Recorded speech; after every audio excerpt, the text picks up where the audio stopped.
सोनिया गांधी कह रही हैं कि आत्ममुग्ध सरकार है, स्वतंत्रता सेनानियों के बलिदान को तुच्छ साबित करने पर तुली है। आत्ममुग्ध सरकार स्वतंत्रता सेनानियों के बलिदान को तुच्छ साबित करने पर तुली है। राजनीतिक लाभ के लिए ऐतिहासिक तथ्यों पर गलत बयानी और गांधी, नेहरू, पटेल जैसे महान राष्ट्रीय नेताओं को कटघरे में खड़ा करने की कोशिश सरकार कर रही है, जिसका कांग्रेस पुरजोर विरोध करती है। यह सोनिया गांधी का बयान, जिसमें सोनिया गांधी ने साधा है सरकार पर वार। राजनीतिक लाभ के लिए ऐतिहासिक तथ्यों पर गलत बयानी की जा रही है। यह सरकार जो है वो गांधी, नेहरू, पटेल जैसे महान राष्ट्रीय नेताओं को कटघरे में खड़ा करने की कोशिश कर रही है। कांग्रेस इसका पुरजोर विरोध करेगी। हम सीधे रुक करेंगे तमाम खास मेहमान जो लगातार हमारे साथ बने हुए हैं। जल्दी से एक रिएक्शन लेते हैं हम। सैयद शाहनवाज हुसैन बीजेपी की तरफ से हमारे साथ लगातार बने हुए हैं। सरकार जो कोशिश कर रही है, जिसको लेकर सोनिया गांधी सरकार को कटघरे में खड़ा कर रही हैं, आप किस तरीके से देखते हैं सोनिया गांधी की सरकार पर इस हमले को? सैयद शाहनवाज हुसैन, आपकी सरकार को कटघरे में खड़ा कर रही है वो? ये कांग्रेस सेल्फ गोल पे आमादा है। कहां कटघरे में खड़ा किया किसी को? कांग्रेस को परेशानी क्या है? क्या वीर सावरकर के नाम लेने से उनको दर्द तो नहीं हो गया? जिन्होंने दो आजीवन कारावास भुगता, जिन्होंने अपनी पूरी जिंदगी इस देश के लिए, लड़ाई के लिए लगा दी, जिसका अपमान कांग्रेस ने सदा किया, अगर आज उनका नाम ले लिया गया तो कांग्रेस को इतनी परेशानी क्यों हो रही है? हम तो जानना चाहते हैं कि कांग्रेस ये चाहती थी कि सिर्फ एक परिवार का नाम हो, सिर्फ एक परिवार के लोगों ने आजादी दिलाई, यही समझाया जा रहा था जी। लाखों बलिदानी हैं जिन्होंने अपनी प्राण की आहुति दे दी, लेकिन उनका नाम और निशान नहीं हुआ। जिसमें एयरपोर्ट बनेंगे इंदिरा गांधी जी के नाम पे, नेहरू जी के नाम पे, राजीव गांधी जी के नाम पे। ये चाहते हैं कि देश में एक परिवार के अलावा किसी का नाम ही न लिया जाए। इनकी जबान पर, यानी देश के जबान पर एक परिवार का नाम हो। अगर देश के वीर, तो अखिलेश जी, अगर प्रधानमंत्री नरेंद्र मोदी की तरफ से कहा जाता है कि हर एक बलिदानी, हर एक त्यागी को याद करना, नमन करना जरूरी है, तो सर इससे गांधी, नेहरू, पटेल का अपमान कैसे हो गया सर? किसका नाम लेने से दर्द हो रहा है? अखिलेश जी बता दें। देखिए रोमाना जी, खामोश रहिए। जी जी, खामोश रहिए। जी जी सर, आइए। रोमाना जी 67 सालों तक तो ये देश, ये सरकार इस देशवासियों को ये बताती रही, देश जानता रहा कि सब ने मिलकर आज़ादी की, जंग आज़ादी की लड़ाई लड़ी है। लेकिन 2014 के बाद कुछ गद्दारों ने अपने आप को राष्ट्रभक्त बताते हुए राष्ट्रभक्तों को जब गद्दार बताना शुरू किया तो इतिहास के पन्ने खुलने लोगों ने खोजने शुरू कर दिए। और जब वो तब फिर लोग जान गए कि कौन, पूरा देश आज जान गया है 14 के बाद कि कौन अंग्रेजों से लड़ा था, कौन अंग्रेजों के साथ खड़ा था। ये शाहनवाज भाई जिसका नाम ले रहे हैं, माफी वीर का, माफी तो 6 बार मांगे थे। उससे बड़ा उन्होंने लिखित में यह दिया था, मेरे माई बाप आका अंग्रेज साहब, मैं आपकी चरण वंदना करता रहूंगा, भारत की आजादी में कोई भूमिका नहीं निभाऊंगा, आपकी सेवा करता रहूंगा, आपका लाल बना रहूंगा। सम्मान में इंदिरा गांधी, उन्हीं के सम्मान में इंदिरा गांधी खड़ी हुई नजर आई। ये बात आप भी जानते हैं। अब अगर बीजेपी वीर सावरकर सम्मान करे तो वो आपको पछता नहीं है सर? इंदिरा गांधी अगर सम्मान कर रही थी तो फिर वाह वाह। इसका भी जवाब सुनिए।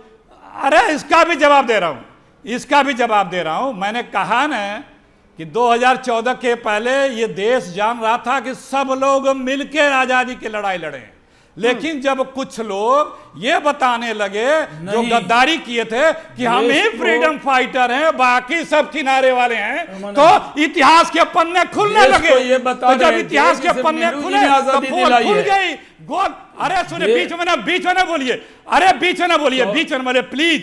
एक झंडा दिखाइए, गोरवरकर हो या सावरकर हो या ये जो बंगाल वाले थे, इनके जनसंघ के प्रदेश अध्यक्ष मुखर्जी जी हो, तिरंगा लिए हो, जंग आजादी की डॉक्टर लड़ाई में श्यामा हो। प्रसाद मुखर्जी। हाँ, तो एक बार उदाहरण बताइए, किसी संघी को बताइए, वही किसी संघी, ये लोग अंग्रेजों के लिए अब मैं भर्ती जवाब कर दे रहे दूं? थे। श्यामा अब प्रसाद जवाब ले लेते हैं मुखर्जी, अरे अब रुकिए, जवाब ले रुकिए, लेते हैं रुकिए, सर, जवाब ले नहीं, लेते हैं। पूरी बात आपने हो इतने जाए, आरोप पूरा लगा होने दिए, दीजिए। आपने पूरी sentence- बात कर दी sentence सर। आप पूरा- बोलते रहेंगे, अरे ये तो संबोधन sentence है पूरा लाल होने- किला के प्राचीर से। sentence- अरे आप लोग क्यों परेशान होते हैं?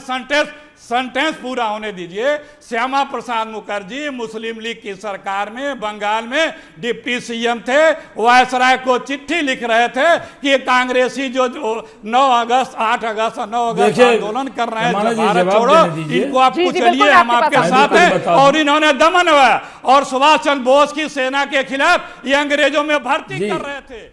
चलिए सर, सेंटेंस पूरा करने के चक्कर में पूरा पैराग्राफ आगे आप पढ़ रहे हैं अब मैं सर। जवाब दे आइए देता हूं। शाहनवाज हुसैन साहब, ये जो आइए इन्होंने आइए कहा, सर। मैं जवाब दे रहा हूं, अब तो खामोश रहिए जनाब। अरे जब ये मैं इतिहास- कह रहा हूं, अब मेरा इतिहास जवाब के- सुन लीजिए, नहीं तो फिर इतिहास के डिबेट पन्ने ऐसे ही होगी। फुरोदोगे। मैं आपसे आइए, कहता हूं सैयद कि शाहनवाज इन्होंने हुसैन अखिलेश साहब, जी ने अब आप आ जाइए। कहा कि 2014 के बाद इतिहास के पन्ने मैं फुरोदोगे, अरे जनाब तो गद्दारों जनाब की शांत हो फहरिस्त जाइए, बड़ी शांत हो लंबी जाइए। है। शांत हो जाइए, इतिहास अभी के पूरे देते पन्ने हैं, फुरोदोगे, अभी पूरे तो देते हैं, अभी गद्दारों पूरे की देते हैं। फहरिस्त बड़ी लंबी निकल अभी जाएगी। पूरे देंगे आप, चिंता मत कीजिए। हाँ। देखिए, इनको दिक्कत क्या है कि ये देश को 14 से पहले बता रहे थे कि एक परिवार ने आजादी दिलाई है, एक परिवार का देश पर एहसान है। ये नेताजी सुभाष चंद्र बोस का अपमान ये करने आपको वाले, गलतफहमी ये डॉक्टर है। अंबेडकर का अपमान करने वाले, ये आपको ये वीर गलतफहमी सावरकर है। का अपमान करने वाले, इन्होंने तो देश के अंदर सिर्फ एक, कितने आपने एयरपोर्ट के नाम रख दिए, कितने जगह के नाम रख दिए, सब कुछ एक परिवार के नाम पर। आप देश को पढ़ा रहे थे, एक परिवार था जिसने देश को आजादी दिलाई।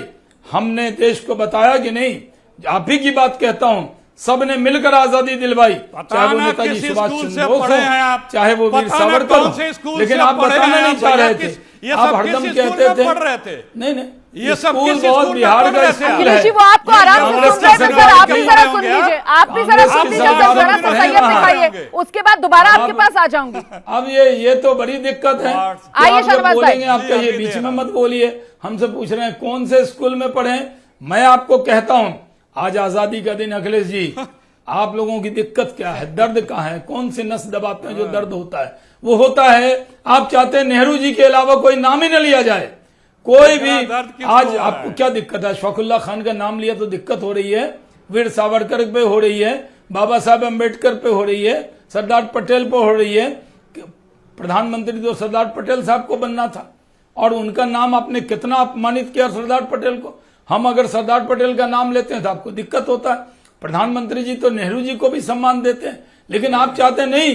पहली सरकारें कहती थी सिर्फ नेहरू जी का सम्मान करो, और जितने स्वतंत्रता सेनानी हैं उनका नाम का जिक्र अपनी जबान पर मत लाओ। आज आपको दर्द हो रहा है कि लाल किला के प्राचीर से चलिए, सिर्फ ठीक है। नेहरू जी का ही नाम लेते, और क्यों ठीक है, दूसरों का ठीक नाम है। लिया? मैं तो बाकी आप मैं गलत बाकी मत खास बताइए। मेहमानों का रुख कर लेती हूँ। वरिष्ठ पत्रकारों का एक बड़ा पैनल इस वक्त मेरे साथ मौजूद है, और मैं अपने वरिष्ठ सहयोगी दिबांग जी के पास पहले लिए चलती हूँ आपको। दिबांग जी, प्रधानमंत्री नरेंद्र मोदी का आज का संबोधन, और उस संबोधन में सर हम देख रहे हैं किस तरीके से तमाम दल जो हैं वो अपनी अपनी राजनीतिक लकीर को और लंबा करने की और दूसरे की राजनीतिक लकीर को छोटा करने की, मिटाने की कोशिश में जुटे हुए नजर आते हैं। जी हाँ, अगर ये ऐसी कोशिश करते तो अच्छा रहता रोमाना, पर मुझे नहीं लग रहा कि इनमें से कोई अपनी लकीर लंबा करने की कोशिश कर रहा है। सब एक दूसरे की लकीर को मिटाना चाह रहे हैं। मेरे ख्याल से अगर ये कुछ बापू से सीखते तो शायद इस तरह की बातें न होती। लेकिन जब शाहनवाज हुसैन बैठेंगे और अखिलेश बैठेंगे, उनमें कोई बातचीत की कोशिश होगी तो ये बातचीत तो होनी ही है। ये तो हम लोग जान चुके हैं। इन लोग इससे भी, अगर आप इनको और मौका देते तो इससे भी काफ़ी आगे जा सकते हैं। ये मैं पूछ रहा हूँ अखिलेश जी से कि अखिलेश जी बहुत सारी बातें की उन्होंने। एक जो बड़ी बात की जो आज निकल कर आती है, जिस तरह से उन्होंने 2014 में स्वच्छ भारत की बात की, उन्होंने बात की किस तरीके से जो समाज में एक विकृति आई है जिसमें हम महिलाओं के बारे में कुछ भी कह देते हैं, नारी का अपमान करते हैं। और एक तरीके से ये वक्त आ गया है जब हमें इससे मुक्ति पाने की ज़रूरत है, ये संकल्प लेने की ज़रूरत है। मुझे लगता है इससे तो आप सहमत होंगे। और सर, अभी आप कहाँ अखिलेश जी से ये सवाल पूछ रहे हैं? अखिलेश जी तो मैं परिवारवाद जान रहा हूं और कि वो भ्रष्टाचार इसमें का जो मुद्दा है वही उनके जहन में गूंज रहा होगा सर। जैसे ही घड़ी का काटा दोपहर 2:30 पे आए, बबीता जी का दिल सास बहू साजिश के लिए मचल जाए। और ये है इनकी बहू, पूरे दिन ऑफिस की टेंशन हो जाए गॉन जब ये करें अपना फेवरेट शो फ्री टाइम पे ऑन। इनकी तरह आप भी देखें अपना फेवरेट शो अपने टाइम पर और डाउनलोड कीजिए एबीपी लाइव ऐप अपने स्मार्ट टीवी पर।